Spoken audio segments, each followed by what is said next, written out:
Why do we want to put more money into patients before surgery? Aren't we just wasting money? I largely take care of breast cancer patients who have a lot of social stressors. They have medical stressors. There's so much going on beyond just healing from surgery. My residents know who my patients are because the Ensure is in the garbage. Anything you can do before surgery to increase your muscle mass and then to support your body as it's digging into your muscles by giving it extra protein orally through your diet is all going to lead to a faster functional recovery and a decreased hit to your muscle. Pretty much every aspect of health and wellness can be improved by taking that time ahead of surgery. Beyond gut and skin microbiome optimization, what else tends to make a real difference for wound healing? It's trying to make the biggest bang for your buck, what is actually going to move the needle and make it worth that extra cost in a time that's already very expensive for patients. Up to 9 grams a day of fish oil, which is crazy. That's going to put most people into AFib. Yeah. Oh, that's such a controversial question. Hello and welcome to Sokolov MD Podcast. My guest today is Dr. Rebecca Knackstedt.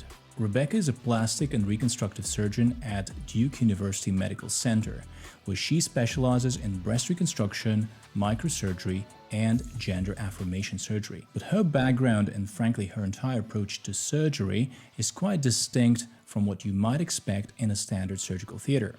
She holds both an MD and a PhD from the Medical University of South Carolina, where her doctoral thesis focused on vitamin D and inflammation. She then completed her plastic surgery residency and microsurgery fellowship at the Cleveland Clinic. What makes Rebecca unique is that she's also a certified functional medicine practitioner. It is infrequent to find a surgeon who is as enthusiastic about what happens before the patient enters the operating room as she is about the procedure itself. In this episode, we dive deep into the concept of surgical prehabilitation. We discuss the specific protocols she uses to prepare patients for the surgery, including lifestyle interventions, protein thresholds, immunonutrition, and use of supplements. We also get into her research on the microbiome's role in wound healing, how to mitigate the catabolic effects of major procedures, and why she believes patients' preparation for surgery should be treated exactly like training for a marathon. If you or your loved ones are facing surgery, this podcast may serve as a great source of tools on how to tilt the odds of a perfect recovery in your favor. So without further delay, please enjoy my conversation with Dr. Rebecca Knackstedt. Rebecca, welcome. I've been looking forward to this. Yes, thank you so much for having me. Me too. From my experience in hospital medicine, and I don't think this is a particularly unique view, many surgical colleagues tend to focus primarily on structural interventions. And what I found fascinating when I came across your work was how deeply engaged you are in optimizing the metabolic and the broader physiological context that shapes surgical readiness and recovery. Could you tell our viewers how you arrived to this current, arguably quite holistic framework for managing patients? And was there any specific turning point, or have you been always advocating this approach? I would love to say that I've always been advocating this approach, but I think that we all have a turning point. And for me, it was really a long road. I started out with a background of nutrition education. It's what my PhD focused on.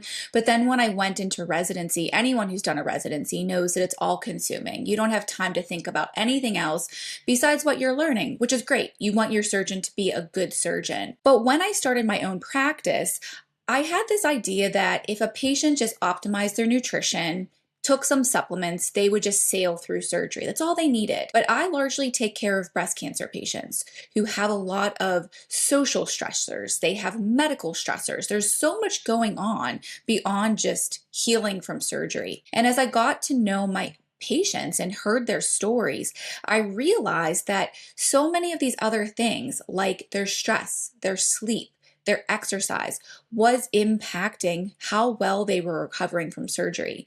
And that really prompted me to go into the literature and kind of buff up my background of nutrition knowledge with all of these other soft and fluffy topics that surgeons don't think about. And when I started to talk to patients, I found that yes, it was positively impacting their recovery. And more importantly, patients wanted to know this information. They wanted to know how they could impact their recovery. So essentially, it grew from a simple idea that nutrition and supplements would have a meaningful impact into unpacking this into something which essentially what you're doing right now is prehabilitation. Our viewers and listeners are very familiar with the standard pre-op preparation. When we do blood tests, we do investigations, formal pre-assessment, and we also are equally familiar with post-op rehabilitation, which is a standard of care. But prehab is something we hear about and encounter in practice far less often. So could you please define prehab for the viewers and listeners? We've all heard the term rehab. Some of us have probably even done rehab. It's going to physical therapy after an injury or a surgery. And then I would say about 10 years ago, this idea of enhanced recovery protocols became very prevalent in surgery. And the whole goal of these protocols was to get patients out of the hospital faster, decrease their pain. And they were wildly effective, but they really only started the night before surgery, maybe the day of surgery. And so it's taking your preparation for surgery even further back, whether it's just a day, you just found out you need surgery, or for some of my patients that have delayed reconstruction, months of preparing your mind, preparing your body, some of those same things that you would do in rehab, just done pre the event. Right. Okay. So essentially, it's extending the ERAS with its concept of marginal gains if we're tapping into various different components of the pathway towards the preoperative period. From the outcomes perspective, for everyone watching us, what can prehabilitation actually help us optimize? Are we talking wound healing? We're talking pain, recovery trajectories, complication rates? Essentially, what's the return on investment for patients and clinicians who decide to embark on the principles we're discussing today? Pretty much every aspect of surgical recovery. So the things that as surgeons we are concerned about, wound healing, need for revision surgeries, increased clinic visits, things like that. And then from the patient perspective, getting back to your baseline activities faster, getting back to work faster, getting out of the hospital faster, decreased pain. And then also things that we as surgeons are also concerned about, things like patient satisfaction and empowering patients. So pretty much every aspect of health and wellness can be improved by taking that time ahead of surgery. And importantly, cost, because this is something that comes up all the time too. Why do we want to put more money into patients before surgery? Aren't we just wasting money? And studies have shown that even cheap interventions ahead of surgery can decrease costs overall by, once again, getting patients out of the hospital faster, decreasing emergency room visits, decreasing clinic visits. So it's actually cost effective from a hospital administration policy side as well. Let's dive into prehab then, and you walk us through what you actually do with your patients to maximize these surgical outcomes, and also what the evidence behind that is. We are what we eat, so maybe we start with nutrition, right? When I was looking through your content, a few nutrition-focused interventions usually come up repeatedly. One is protein intake. Another one is collagen supplementation and the rationale behind it, if there is any. The third would be GLP-1 and GIP agonists, and the fourth is the recovery drinks. Of all the topics, I probably emphasize protein the most when I work with people. And from the perspective of surgeon and as a physician deeply interested in prehabilitation, why is protein so central, and why should it matter so much for patients preparing for surgery? It really impacts so many aspects of both recovery, so wound healing, things like that, but also your functional recovery and how you feel after surgery. And it does go hand in hand with those GLP-1 medications because those medications tend to have patients eating less protein.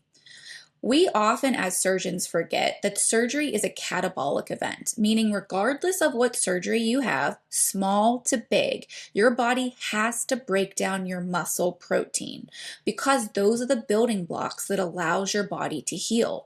And you need more than you can eat, so it's going to break down your protein. So the more you can do ahead of surgery to increase your reserve, bump up your protein stores, that dip is going to be less substantial. And muscle is so important for just beyond providing those protein stores. It impacts your blood glucose, decreased muscle, you're going to have increased blood sugar, which is bad for healing.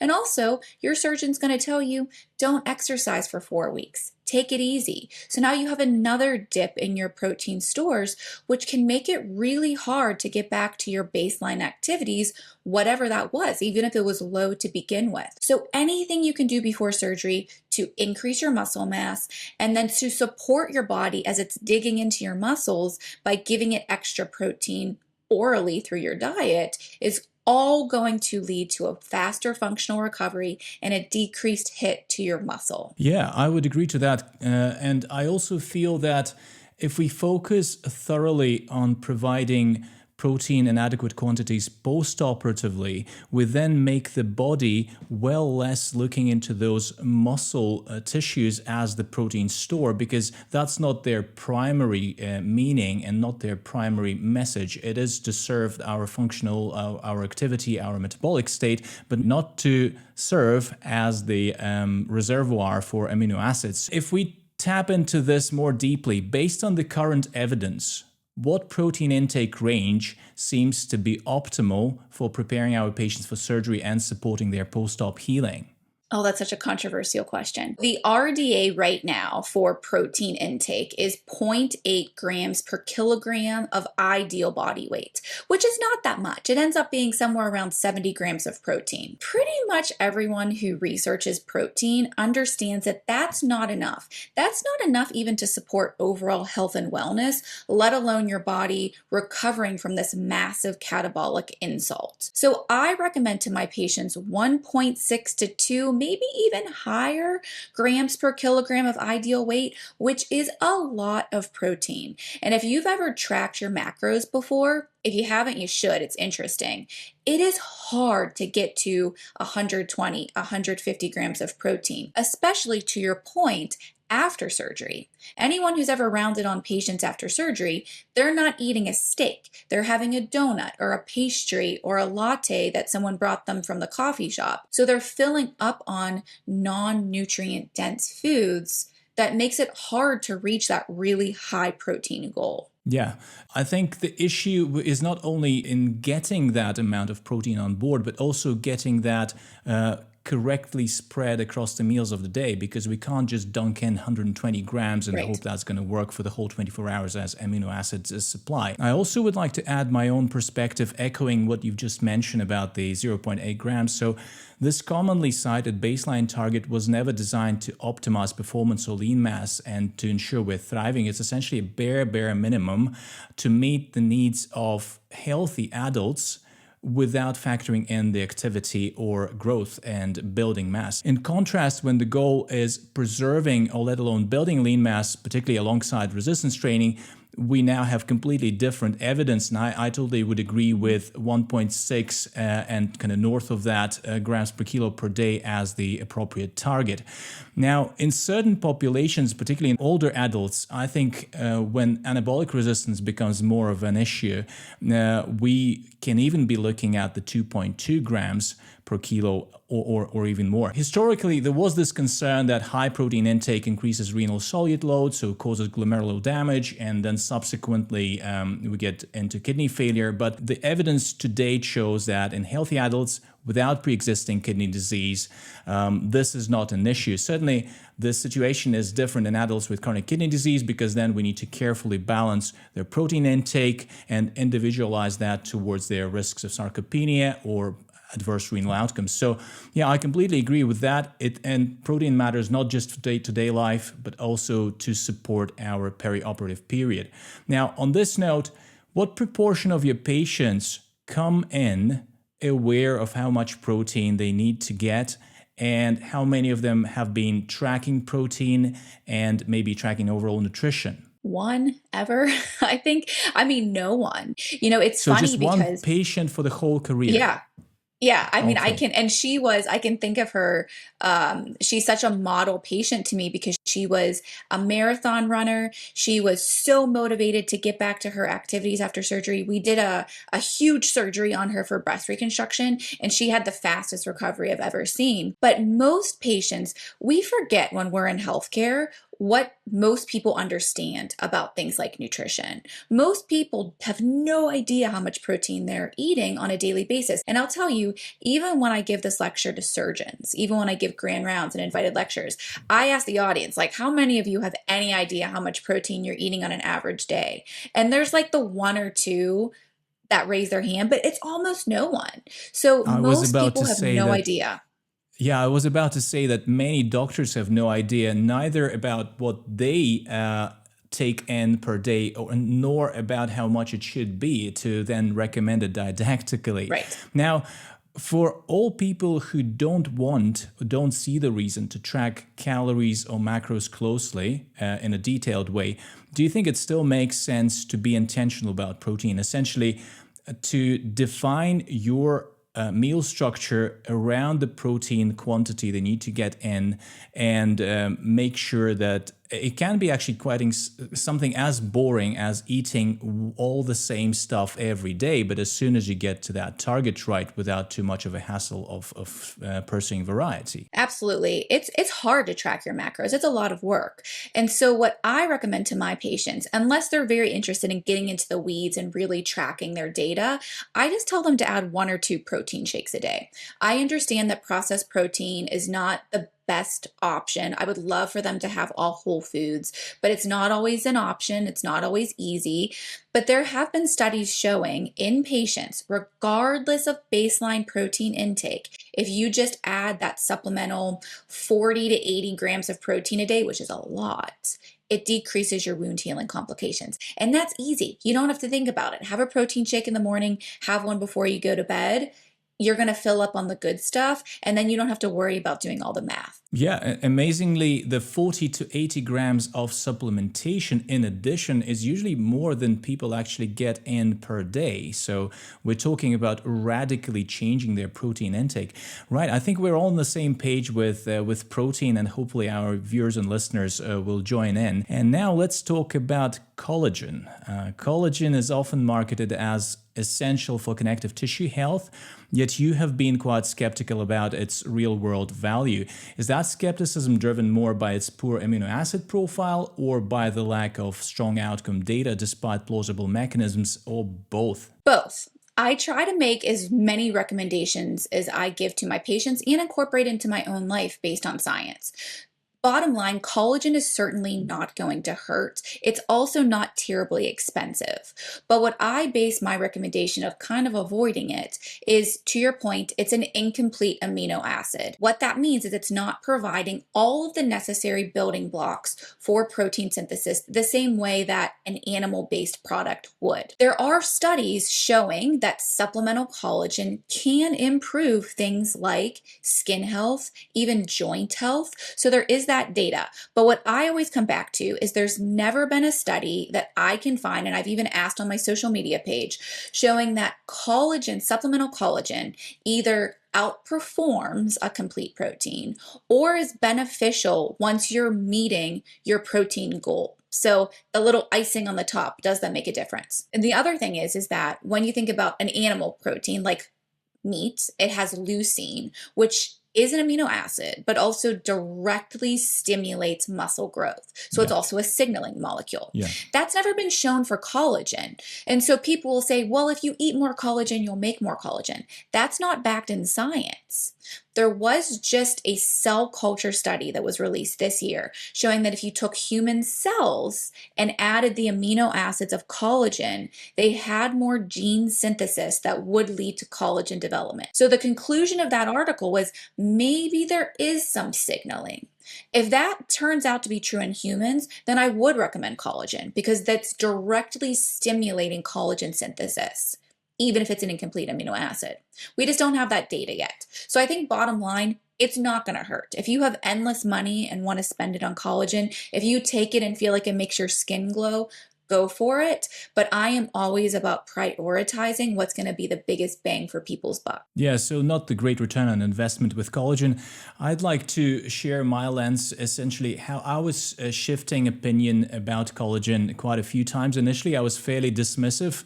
I also saw that as not a great quality protein that gets broken down to amino acids with the body directing those as needed. So didn't see much point in supplementing it or advising it. And then I came across data showing that collagen ingestion isn't entirely equivalent to generic protein intake, that it absorbs as D and tripeptides, and also that there are pro-collagen fragments that appear in the circulation after ingestion, which kind of makes the mechanism biologically plausible. But when we look at the real outcomes, despite this mechanistic plausibility, we don't seem to have robust clinical data showing meaningful improvement in connective tissue recovery of function. So hoping to get better muscle gains from that? Certainly not. Maybe we can be thinking about kind of joint health, about skin health, subcutaneous tissue, and certainly not a case for the muscle. I'm still going back and forth on this. Hopefully we get some clarity later. And yes. Right. Now, how about we shift the gears towards the topic we've touched on before when you and I first spoke in the beginning of January. We then discussed how prevalent GLP-1 and GIP agonists have become, and that's not just for the management of type 2 diabetes and obesity, but increasingly in much broader contexts, including off-label use and microdosing. And their uptake has been so rapid that in some settings, they've almost taken the role of the street drug. So from your perspective, how often do you see the patients on these agents in your practice? And do you view these drugs as a double-edged sword, which on one side offers clear and sometimes dramatic clinical benefits, and on the other side carries potential risks for the perioperative context, particularly the loss of lean mass? Yeah, both. It's so prevalent here in the US, patients using these medications. And like you said, a lot of them are prescribed by endocrinologists that can lead to meaningful weight loss, reversing diabetes. But a lot of these, you can get an app on your phone and you can have a GLP-1 sent to your door within 3 days with no nutritional counseling, no labs, and then you're just freestyling it. It's alarming. And so I see a lot of it in my clinic. I would say the wonderful thing that I love about these medications is that for many women, they're not offered breast reconstruction after a mastectomy because their BMI is too high. It's unsafe to have reconstruction. So they're walking around feeling like they're disfigured, uncomfortable in their own body. And for the first time, we're seeing women come back with successful weight loss that allows them to have reconstruction. I love that. The challenge is that a lot of women are being on these medications without doing resistance training, increasing their protein stores. So now they're losing weight, coming in seeking body contouring procedures. And I look at their albumin, and I don't think I've ever had a patient who's had an appropriate albumin after being on a GLP-1. It's kind of like the gastric bypass surgeries where you worry about those nutritional deficiencies. So then I'm the one as a plastic surgeon talking to them about resistance training, increasing their protein, trying to bump that albumin up. I will tell you that I think that in the future, even more patients that I treat will be on GLP-1s because now there's wonderful data coming out that's so exciting for breast cancer patients showing that taking these medications might actually improve outcomes from an oncologic standpoint, probably related to inflammation and blood glucose, all of which we know can impact long-term oncologic outcomes. We don't know the direct impact of these medications on wound healing yet. So when I see a patient, I really don't know how long to have her hold it before and after surgery from a pure wound healing perspective, apart from the protein stores. And I'm sure in anesthesia, there's a whole different thing to consider with gastric emptying and aspiration. So we definitely need more long-term studies about wound healing and whether or not that's independent of someone's protein stores or directly related to their protein stores.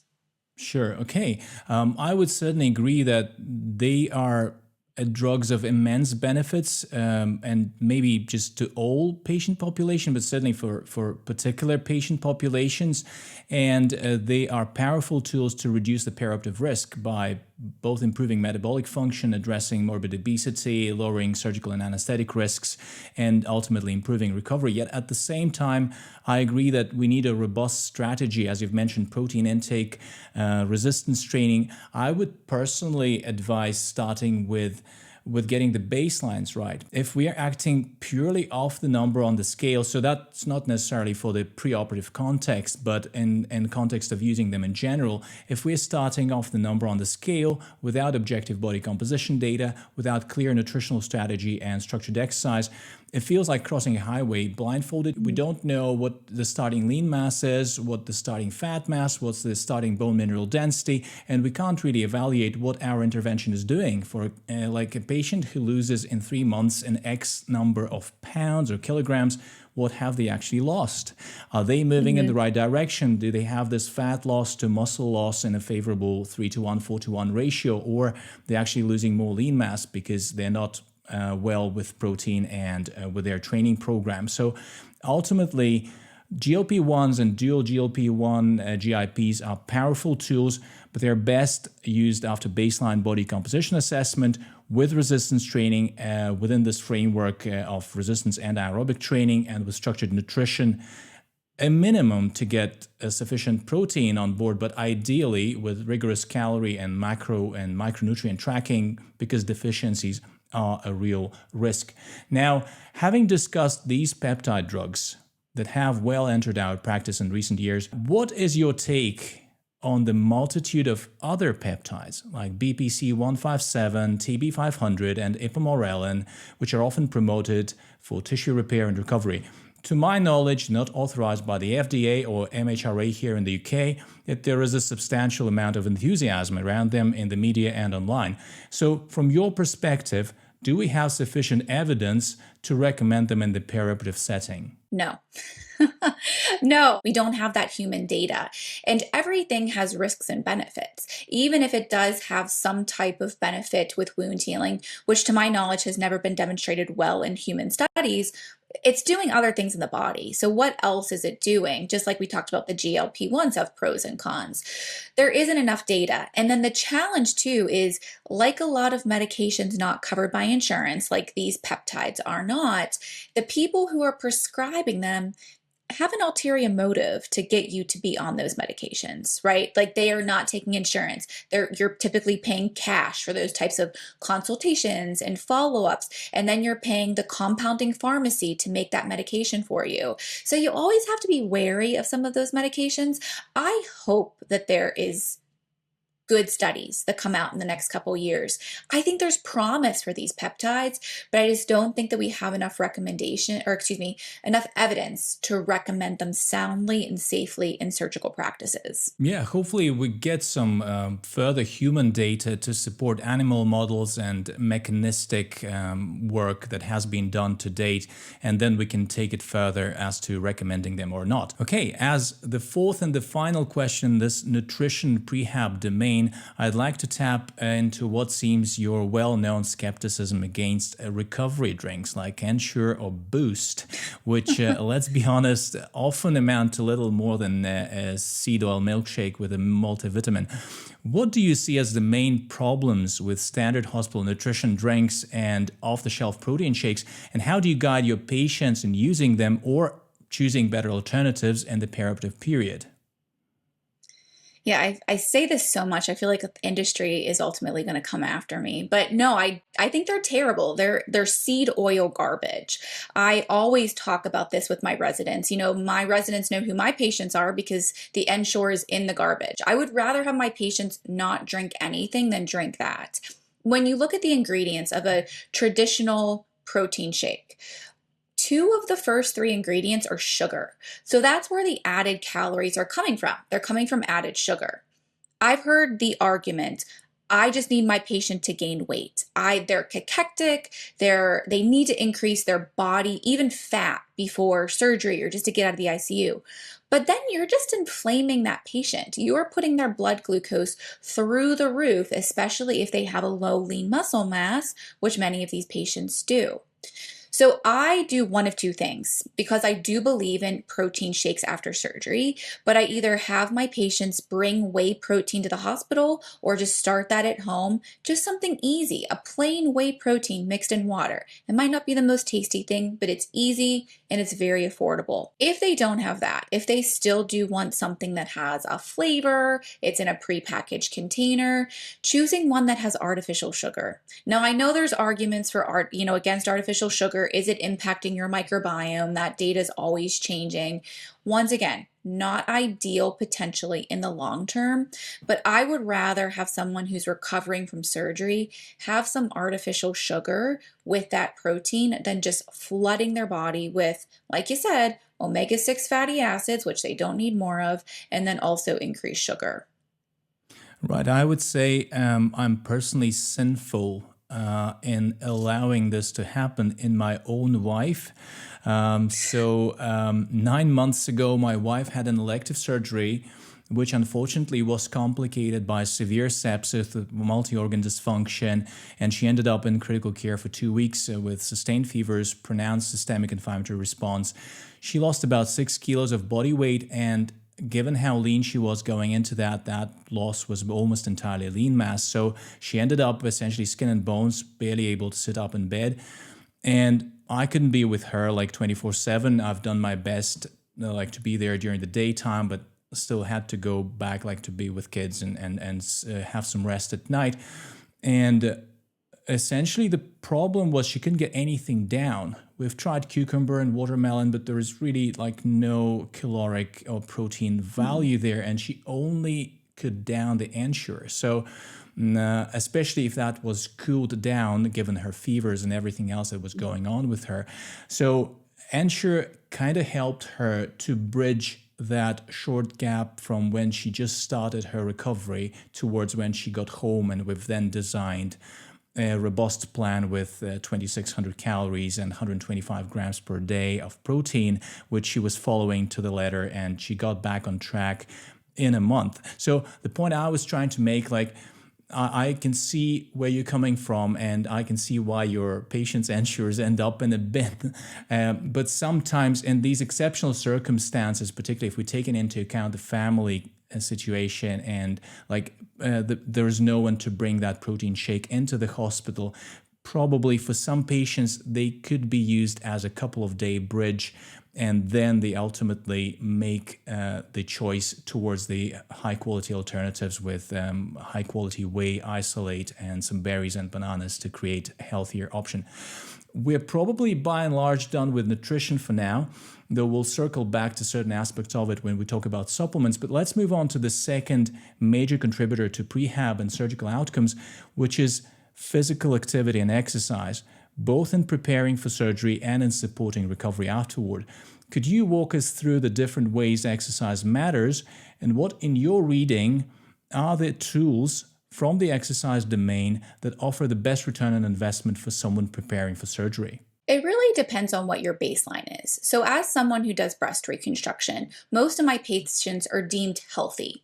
They're walking into the clinic visit. They're not on death's door. So if you are very sick, any physical activity is going to help your recovery. Just like getting to sit up on your own is going to make a very meaningful difference. But let's talk about healthy patients, because it's very easy to identify a sick patient saying, we got to work on your physical fitness. But someone who comes into clinic, they probably think that they're pretty fit. They walk once a day. They don't think they need to do anything before surgery. Those are the patients that I see, and I really like to talk to about physical fitness. Physical fitness has really changed in the last 20 years or so, especially for women. I grew up in a time where cardio was what you did. If you were a female, when you went to the gym, you got on the elliptical. Women didn't lift weights. And thankfully that narrative has changed. We now know that weightlifting and resistance training is not going to make you look masculine, but it is so important to offset that loss of muscle mass that occurs as we age, especially as we get to perimenopause and menopause. Healthy patient who's preparing for surgery, yes, cardio is still good. That zone 2 training is so healthy for your heart, long-term health and wellness. But what I really like to focus on is, once again, increasing your muscle mass.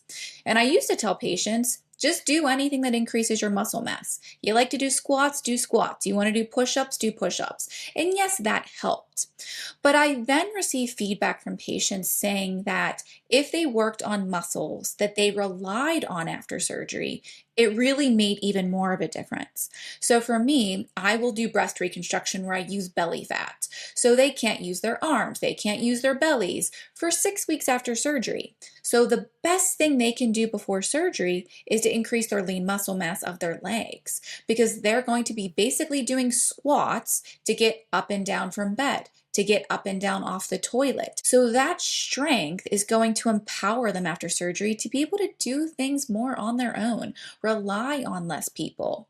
And once again, it's just building that lean muscle mass like we just talked about that's going to be dipped into after surgery. So I am constantly telling women, you got to lift heavy things. It feels weird. Do it in your house. Go to the playground and lift things, do pull-ups, push-ups, but you got to increase your muscle mass before surgery. Right. So essentially, you go both about bulking up in general and also banking the support muscles that would aid in the post-op period to provide that more of independence and mobility. In this instance, I really like this idea of banking, like building something in preparation for a certain life event. And for myself and people I work with, I even shape this into a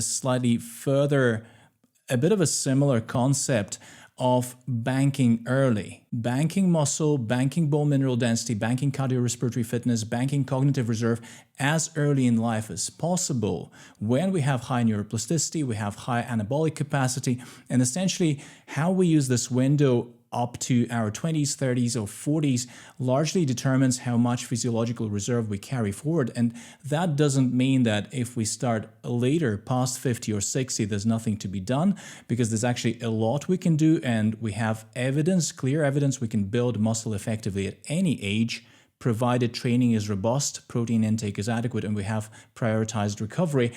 And the same applies to cognitive reserve. We can still build that later in life by learning new languages, new motor skills, and even if the efficiency is lower than in earlier years, it's still worthwhile. But ultimately, I'm convinced that as physicians and lifespan enthusiasts, we should be teaching and preaching since early years, and this is something I say to my kids, that we should responsibly use that cusp of the human physiology when we're all primed for growth, primed for adaptation, and this is when we bank as much reserve as possible in the form of muscle, bone, neural capacity, and more. I think our discussion has naturally arrived to the topic that, for many people, feels far more exciting than this unglamorous work of fixing nutrition and sticking with training regimen, and that is supplements. And they carry some sort of semi-pharmacological, semi-magical appeal.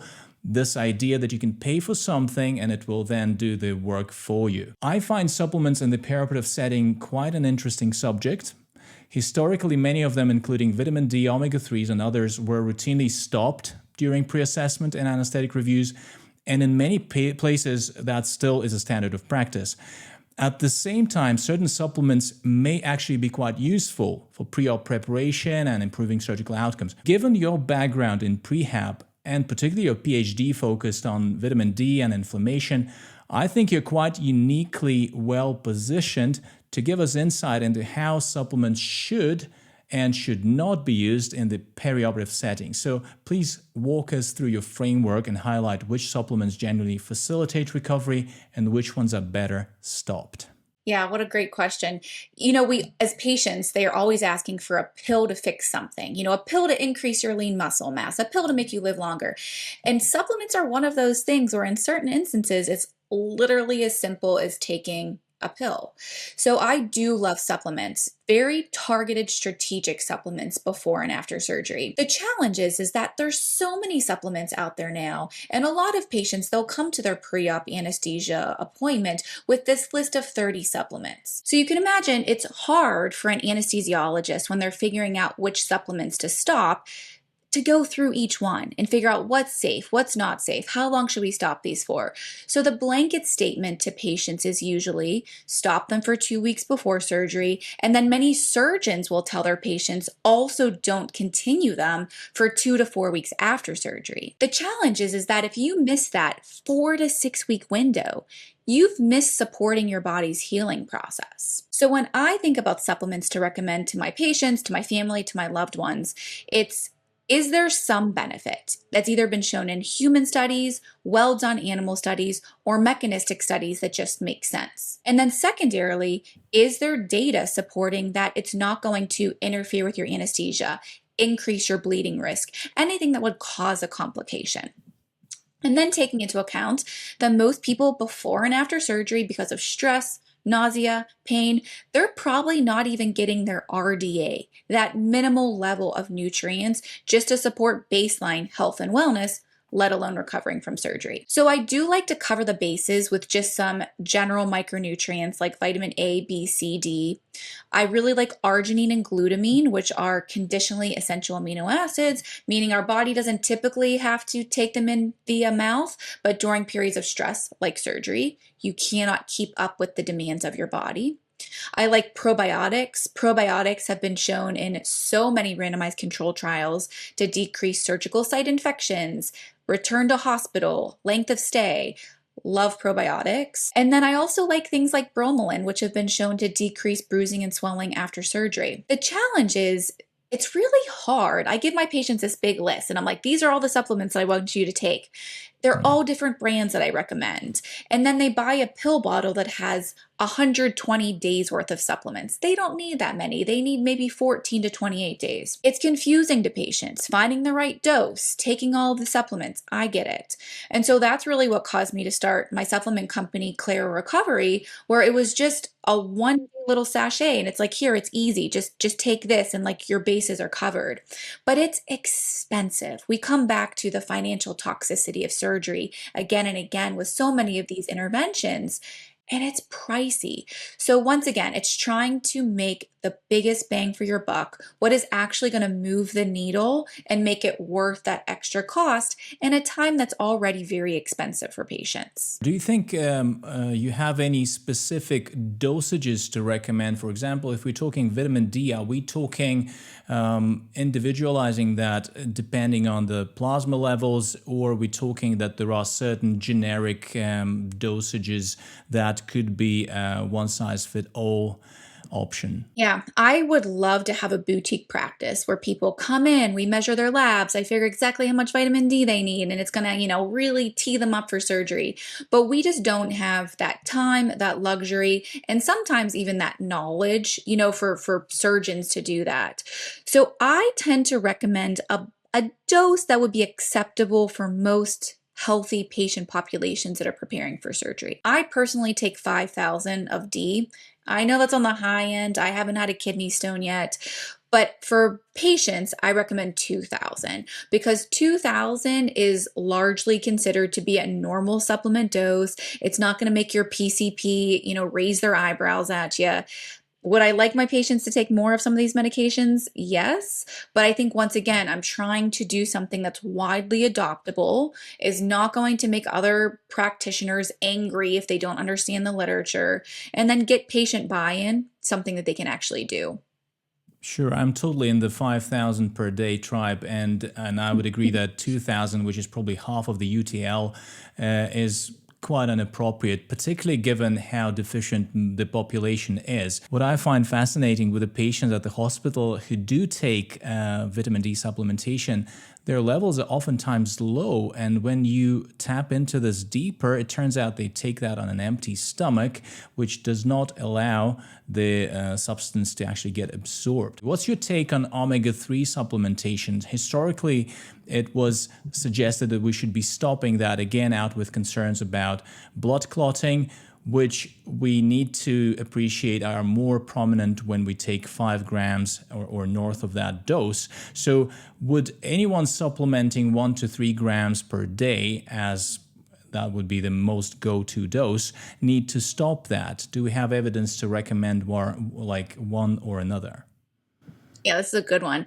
It's funny. It's not funny. It's sad because I will see perioperative protocols on social media, the internet, the ones my anesthesia colleagues give to my patients.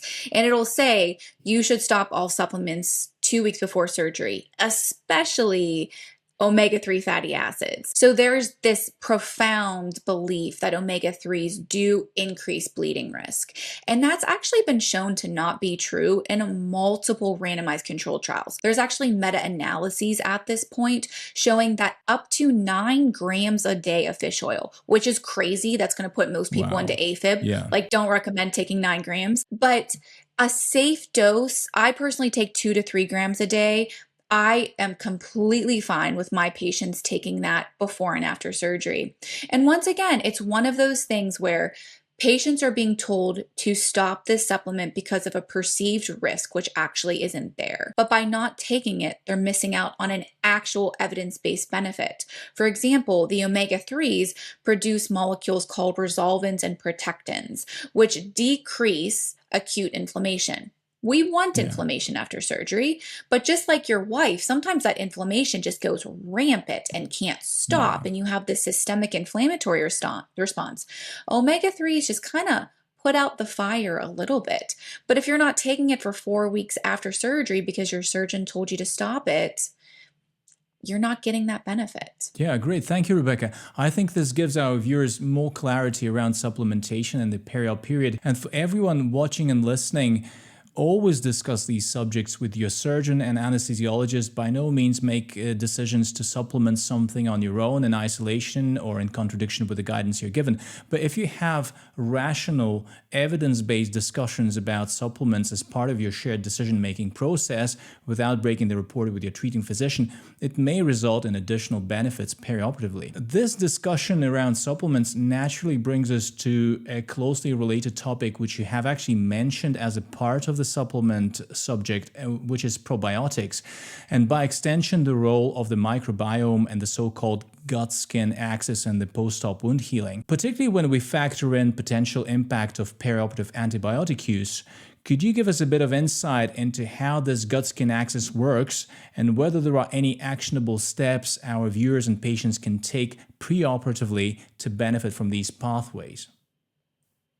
So many aspects of surgery negatively impact your microbiome. The anesthesia, the 100% oxygen you get before you are intubated, the antibiotics that you're given before surgery, the overuse of antibiotics that everyone in at least my country is prescribing, your messed up sleep, your changed diet. All of these things are very negatively impacting your microbiome.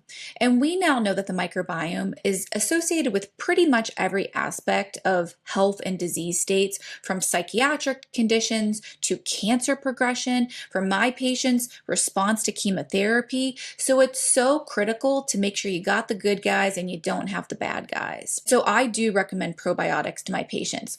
Probiotics are so confusing though. If you walk into the grocery store or the drugstore, there's 40 options. They're all different dosage, what strain, what species.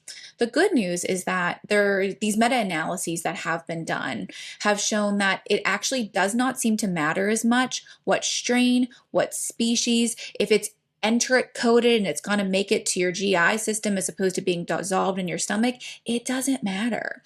As long as you're getting 10 billion CFUs a day, which is a big dose, you got to actually seek that out. I take 100 billion, so I know it's doable, but 10 billion a day, that's all that matters. And that's been shown time and time again to positively impact surgical outcomes. So that makes it easy to walk into the drugstore and pick out one without overthinking it. So it's not just the very, very posh bug that we are ingesting. It's more about the dose of it to make it meaningful, right?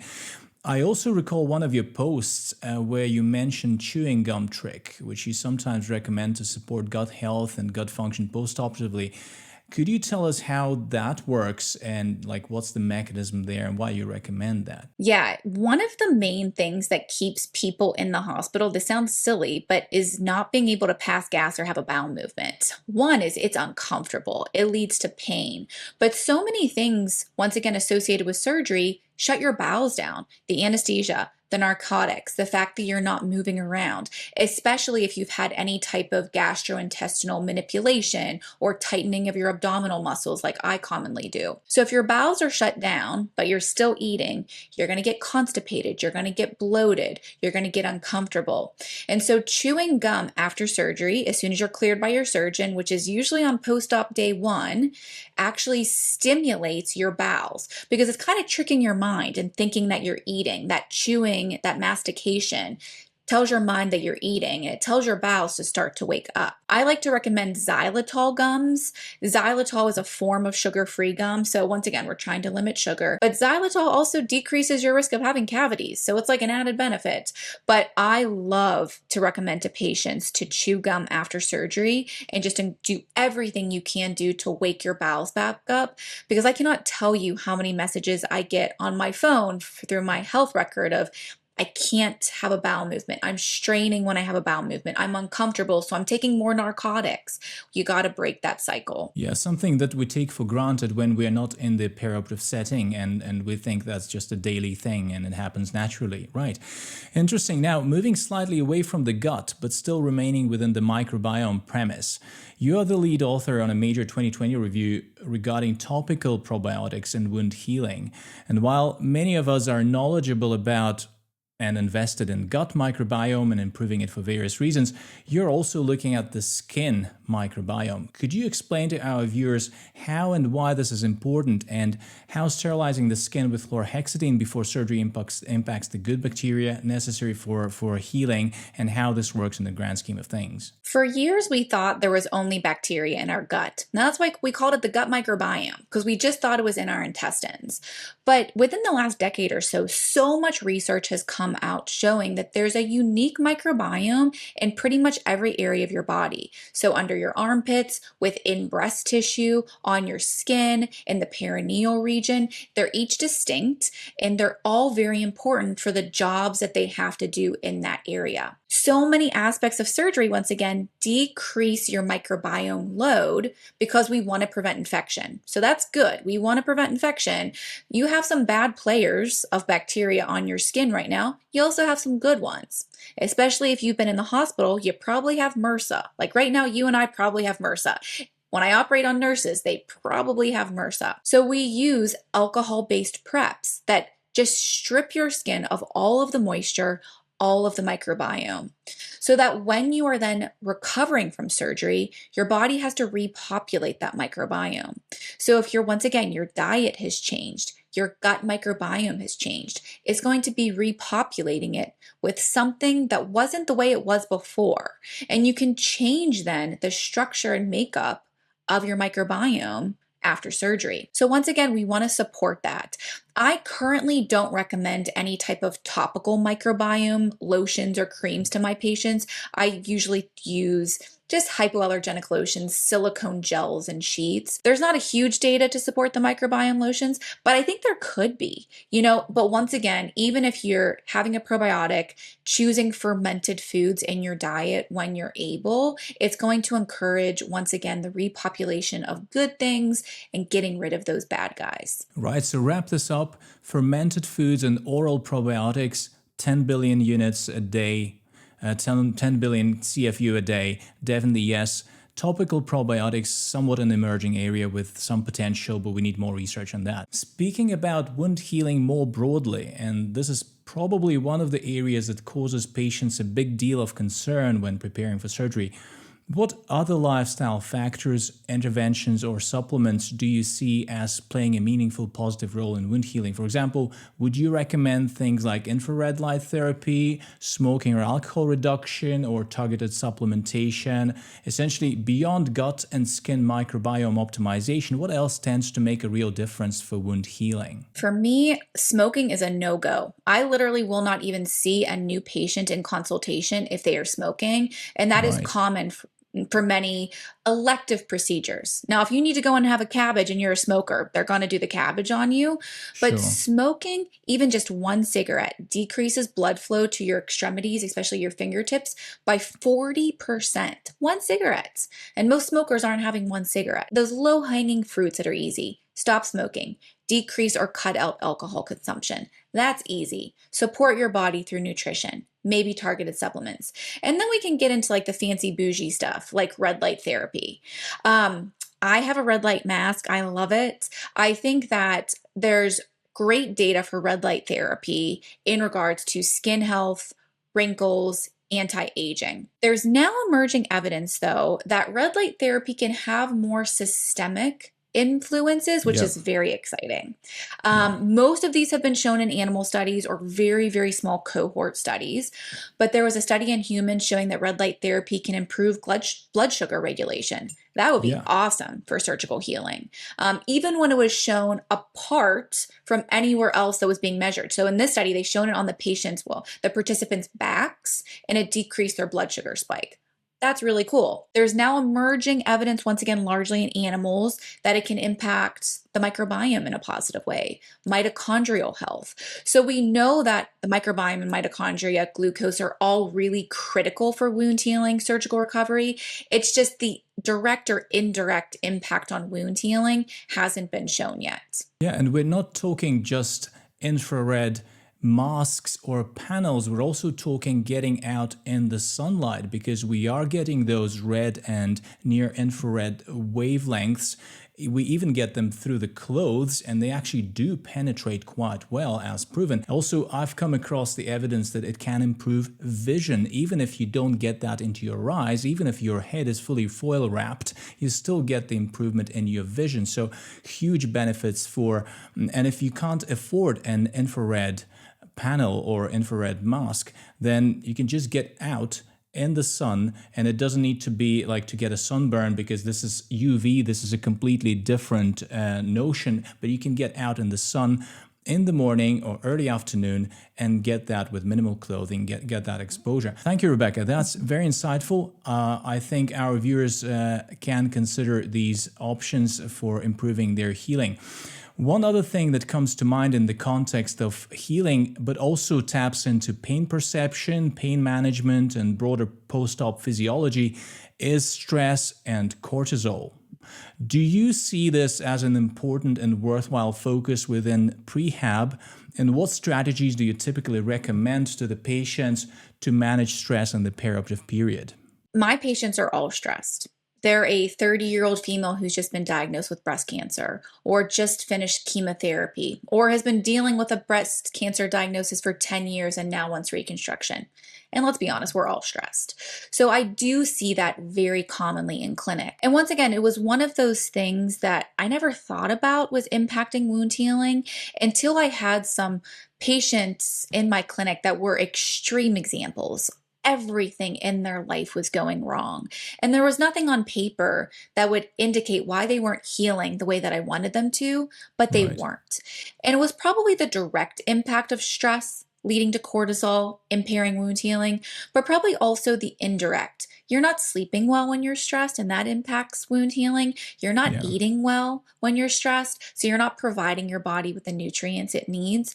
But definitively, stress impacts wound healing. The spiel that I give is similar to my spiel about sleep. If you're stressed out and you're not sleeping well before surgery, it's just going to be worse after surgery. So the key is to figure out ahead of surgery what works for you, so that when you're struggling after surgery, you're not inventing your toolbox. So whether it's a meditation practice or gratefulness or a spiritual practice, going outside and having some nature time, a counselor. I love counseling, referring patients to therapists if they can afford it.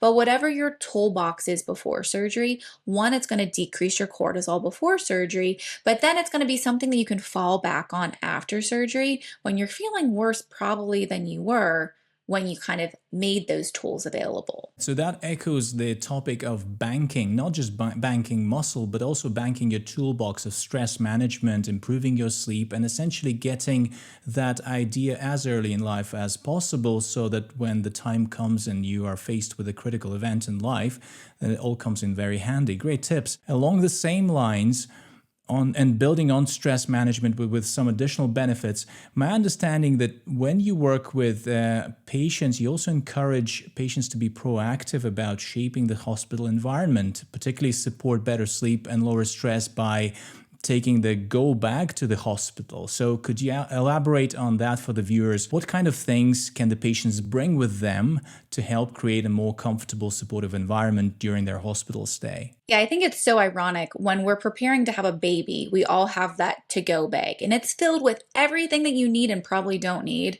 for that baby's first days and what you'll need when you're recovering from childbirth. But I'll have my patients show up for surgery with their cell phone, thoughts, and prayers. Like that's all they bring with them. And they're ready for a hospital stay for 3 days.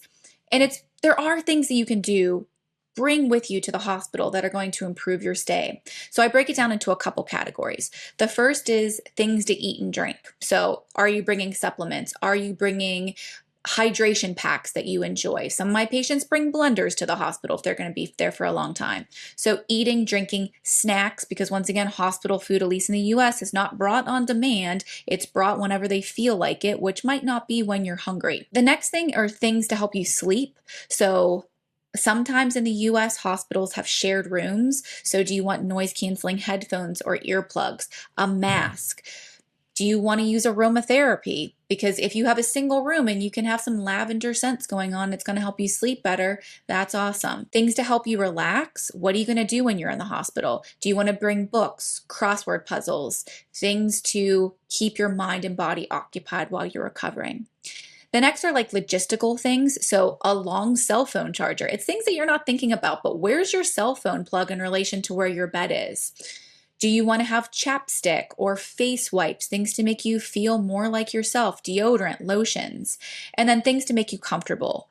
Those hospital gowns are awful. Do you want to bring a pair of loose-fitting pajamas, socks, slippers, anything that's going to make you feel more safe, more comfortable, more relaxed? It's going to decrease your stress and anxiety, and it's going to potentially get you out of the hospital faster. So essentially, try and replicate your home environment, which feels comfortable, in the a priori not so comfortable hospital environment. I was doing a list 2 days ago, and there was one lady wearing her kind of gown from home, and she looked totally distinct from the rest of the patients in the waiting room, and she attracted everyone's attention. The nurses were like, that lady, and that felt like home even to me, while being her physician, not even like speaking about her kind of personal perception of that. Now, how about we move to a somewhat different but highly relevant topic within the prehab context, the one of habits and habit change, because that plays a significant role, and it also matters in whether the patients actually implement the advice we give them. We have so many influencers now, including ourselves, talking about the thing. So there should be a rise of awareness somehow resulting from that. Yes. I love social media for that effect. And I've had patients actually seek me out for breast cancer care because they found me on social media or YouTube, and they come in with brilliant questions based on what they learned from me on social media. So I would say that those are the patients that tend to be most informed, are patients that found me on social media. The unfortunate thing about cancer care in our country is that there's so many patients. There's not enough resources to really delve into these topics with patients when they need it most. So I'm at a major academic center, a cancer center, and patients get one visit with a dietitian when they've been diagnosed with cancer. And this dietitian is brilliant. Unlike most dietitians at my hospital who are recommending Boost and Ensure, she has a lovely, overview of fruits and vegetables and high protein, anti-inflammatory. But patients, they've just been diagnosed with cancer. They're not receptive to hearing that information. So most patients don't have any of that information going through chemo or whatever other hospital they were treated at for surgery. So unfortunately, patients usually don't have that information. The challenge is that then they come to me and I give them this 20-page handout about all of the things they need to be doing. And for some patients, it's overwhelming. The good news is, once again, I love data. So there was a beautiful, beautiful meta-analysis published in January of last year. And what they did is they looked at all surgical prehab studies regardless of what intervention they used, or if it was one intervention or multiple interventions. And what they found overwhelmingly was that if patients did just one thing, just worked on nutrition, just worked on sleep, they had benefits after surgery. Now, the studies that used a multi-prong approach, maybe nutrition plus counseling or nutrition plus exercise, they had better benefits, which kind of makes sense. But I tell patients, if you're overwhelmed, I understand that. Just pick out one thing. Pick out one thing to work on and focus on that between now and surgery, and it's going to impact some aspect of your recovery. Yeah, so you try to simplify that and anchor towards one or two very important high ROI subjects rather than do nothing. Interestingly, you also mentioned the SPRINT protocol, the 5 to 7 day preoperative intervention that aims to improve functional recovery. And for many viewers and listeners, it can be quite discouraging to think and realize that if they haven't spent years being meticulous about nutrition, exercise, supplementation, then there's little they can do right before surgery to meaningfully improve outcomes. And in reality, surgery often needs to happen quickly, and that leaves us with very little time to prepare. That sense of having no agency can be incredibly stressful for patients and can add to perioperative anxiety. So this idea that you bring in, that even 5 to 7 days targeted prehab can still make a difference, at least in my reading, it is both mind-blowing and deeply reassuring, especially for patients who may not be ready for lifelong change. Could you tell us more about this SPRINT protocol, what that involves, and why you see it working even over such a short time frame? One of the most discouraging things that I hear is from other surgeons when I give this talk. They will say, my patients have cancer. I don't have time to do this. And actually, cancer patients are probably the ones that can benefit most from this. And I draw on the literature that's been done in head and neck surgery. Head and neck surgery patients are typically not well. Because of the nature of their disease, they're often malnourished. They haven't been eating. They're already cachectic and sarcopenic before surgery.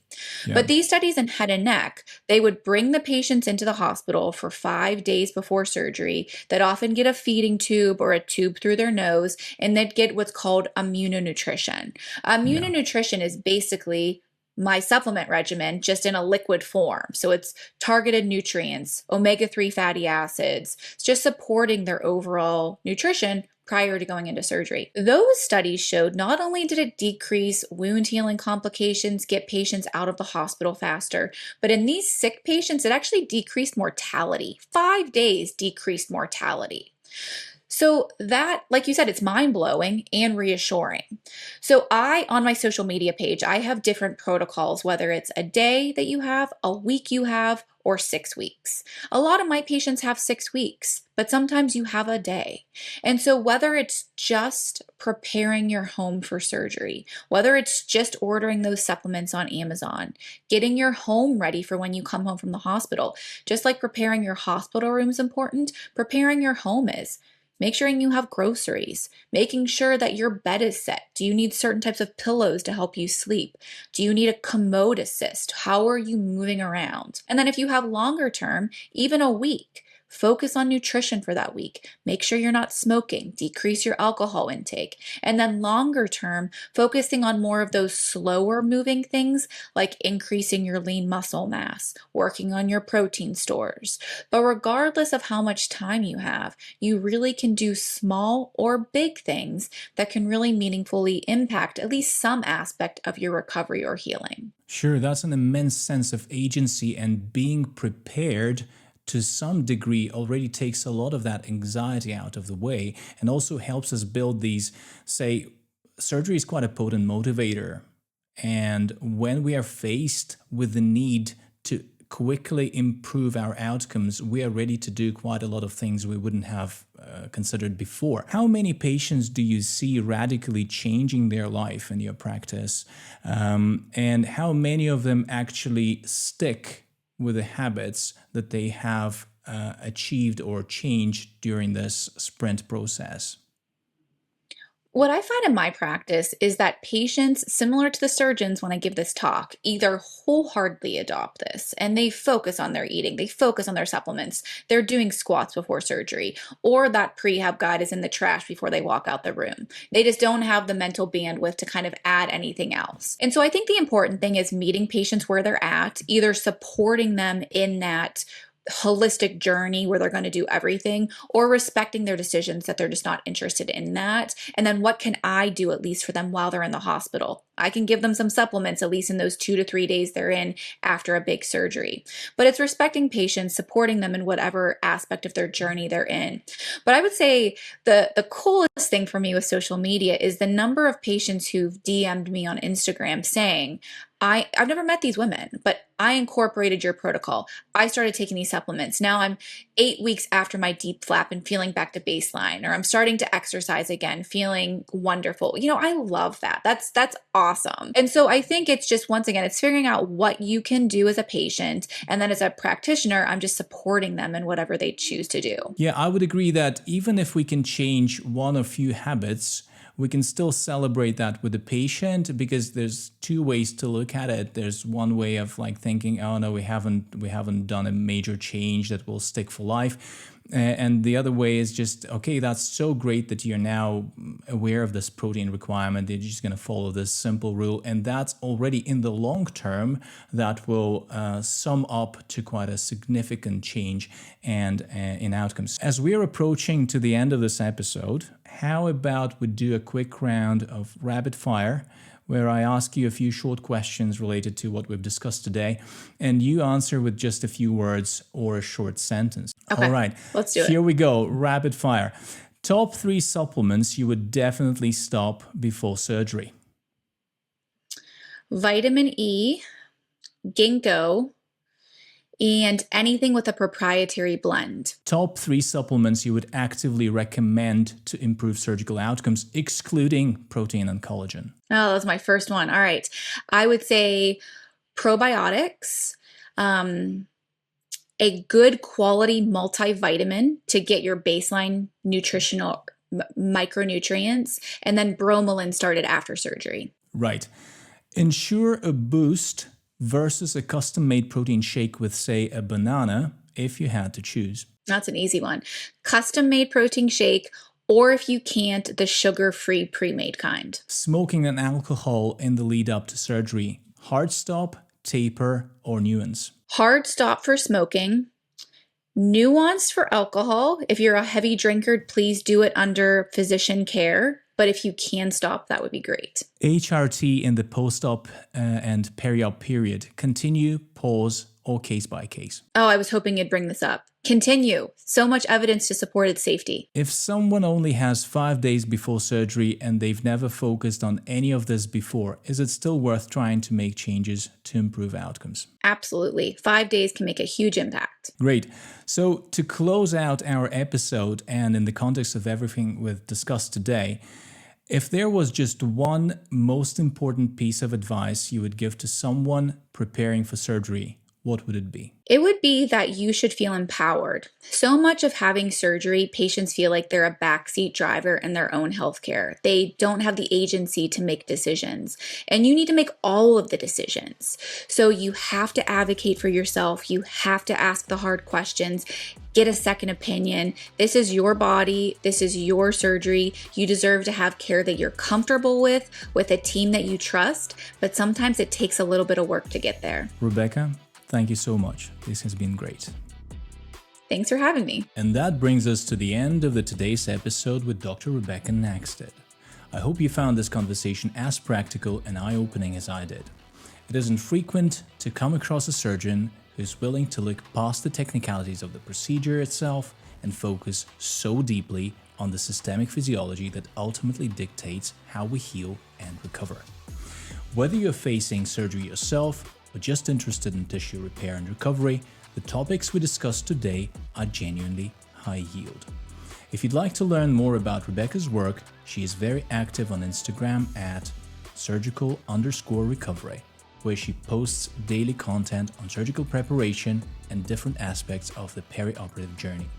And if you're interested in the specific prehabilitation formulations we discussed today, you can find her company at clararecovery.com.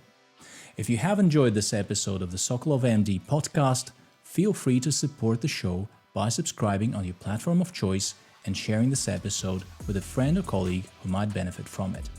Finally, a quick note to the clinicians and researchers listening. I'm always looking for guests who are challenging the standard of care with rigorous evidence and promote all things healthspan and optimal lifestyle. If you or someone you know is doing work that fits this concept, please reach out to me directly via the link in the description. This podcast is for informational purposes only and is independent educational content separate from any clinical practice or healthcare services. It does not constitute medical advice, diagnosis, or treatment, and no doctor-patient relationship is formed. Any clinical experiences discussed are general, illustrative, and anonymized. Always seek the advice of your own physician or other qualified healthcare professional regarding personal medical decisions. Thank you so much for listening, and I see you again in the next episode.